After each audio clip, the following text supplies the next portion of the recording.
ఛత్తీస్గఢ్లో భారీ ఎన్కౌంటర్ జరిగింది. చోటే బైటియాలో మావోయిస్టులు పోలీసులకు మధ్య జరిగిన ఎదురు కాల్పుల్లో 10 మంది మావోయిస్టులు చనిపోయినట్లు తెలుస్తోంది. ఘటనా స్థలం నుంచి భారీగా AK-47లు మారణ ఆయుధాలని స్వాధీనం చేసుకున్నారు. ఎన్కౌంటర్లో దాదాపు 18 నుంచి 20 మంది వరకు చనిపోయినట్లు తెలుస్తోంది. సెర్చ్ ఆపరేషన్ కొనసాగుతోంది. ఛత్తీస్గఢ్లో భారీ ఎన్కౌంటర్ జరిగింది. చోటే బైటియాలో మావోయిస్టులు పోలీసులకు మధ్య జరిగిన ఎదురు కాల్పుల్లో 10 మంది మావోయిస్టులు చనిపోయినట్లు తెలుస్తోంది. ఘటనా స్థలం నుంచి భారీగా AK-47లు మారణ ఆయుధాలు స్వాధీనం చేసుకున్నారు.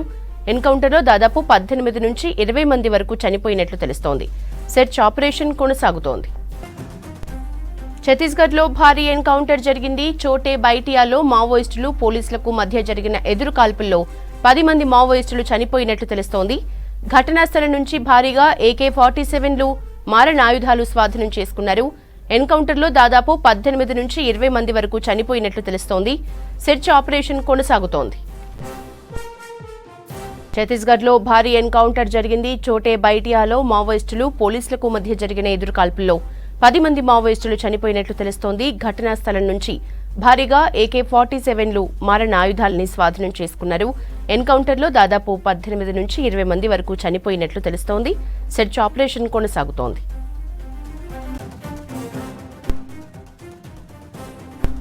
ఇదే అంశంపై డీటెయిల్స్ ధనరాజ్ అందిస్తారు. ధనరాజ్. యశోద, ఛత్తీస్గఢ్ లో చూసినట్టయితే పోలీసులకు అదే విధంగా నక్సల్స్ మధ్య ఎదురు కాల్పులు కొనసాగుతూనే ఉన్నాయి. ఈ ఎదురు కాల్పులో చూసినట్టయితే 18 మంది నక్సలైట్లు హతమైనట్లుగా సమాచారం అందుతోంది. అయితే ఇప్పటి వరకు చూసినట్టయితే ఈ ఎన్కౌంటర్ పైన కూడా ఇప్పటికీ ఈ ఎస్పీ అయినటువంటి కళ్యాణ్ ఇందిరాదేవ్ని కూడా మనం సమాచారం కోసం అడగడం జరిగింది. అయితే ఆయన కూడా ఈ ఎన్కౌంటర్ ను కూడా ధృవీకరించడం జరిగింది.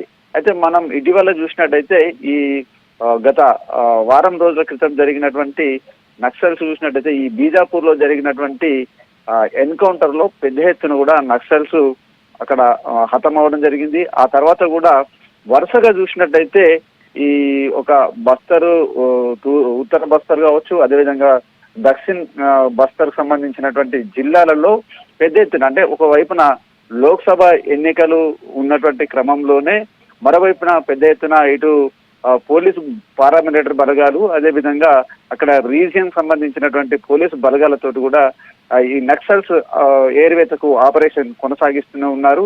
ఈ క్రమంలోనే ఛత్తీస్గఢ్ లోని ఈ కాంకేర్ కు సంబంధించినటువంటి జిల్లాలోనే ఈ దక్షిణ ప్రాంతం సంబంధించి కావచ్చు, ఇటు ఉన్నటువంటి మహానది ప్రాంతం సంబంధించినటువంటి ప్రాంతంలో ఈ నక్సల్స్ కదలికల పైన పెద్ద ఎత్తున పారామిలిటరీ బలగాలు కూడా అబ్జర్వేషన్ కొనసాగిస్తా ఉన్నాయి. అదేవిధంగా ఈ కూంబింగ్ ఆపరేషన్ కొనసాగుతున్నటువంటి క్రమంలోనే పోలీసులకు నక్సల్స్ కు మధ్య తారసపడడం, అదేవిధంగా ఒకరిపై ఒకరు కాల్పులతోటి విరుచుకుపడ్డటువంటి క్రమంలోనే 2 కానిస్టేబుళ్లకు, అదేవిధంగా 3 సాయుధ బలగాలకు కూడా తీవ్రమైనటువంటి గాయాలయ్యాయి. అయితే ఈ ఎదురు కాల్పులో చూసినట్టయితే మొత్తం మీద ఇప్పటి వరకు 10 నుంచి 18 వరకు మాత్రం అందులోనే స్పాట్ లోనే నక్సల్స్ నేలకొరిగారని కూడా సమాచారం అందుతుంది. దీనిపైన మరికొద్ది సేపట్లో ఇంద్ర కళ్యాణ్ దానిపైన ఒక స్పష్టత ఇవ్వనున్నారు. మొత్తం మీద ఇలాంటి, అంటే గత వారం రోజులలో చూసినట్టయితే ఛత్తీస్గఢ్ లోని దండకారణ్యంలో పెద్ద ఎత్తున నక్సల్ సంబంధించినటువంటి ఏరివేత ఆపరేషన్ కొనసాగించారు. అదేవిధంగా ఈ బీజాపూర్ జిల్లాలోని గంగులూరు పోలీస్ స్టేషన్ పరిధిలో ఈ కోర్చి లేండ్రా వంటి ప్రాంతంలో జరిగినటువంటి ఎన్కౌంటర్ లో పెద్ద ఎత్తున నక్సల్స్ చాలా వరకు వాళ్ళు ప్రాణాలు వదిలినటువంటి ఘటన ఉంది. ఆ తర్వాత మళ్ళీ ఇప్పుడు కూడా ఈ మరో 10 నుంచి 18 మంది దాకా కూడా ఈ నక్సల్స్ హతమైనటువంటి సమాచారం ఉంది. వరుసగా చూసినట్లయితే మావోయిస్టులకు దెబ్బ మీద దెబ్బ, ఎదురు దెబ్బలు తగులుతున్నాయని చెప్పొచ్చు.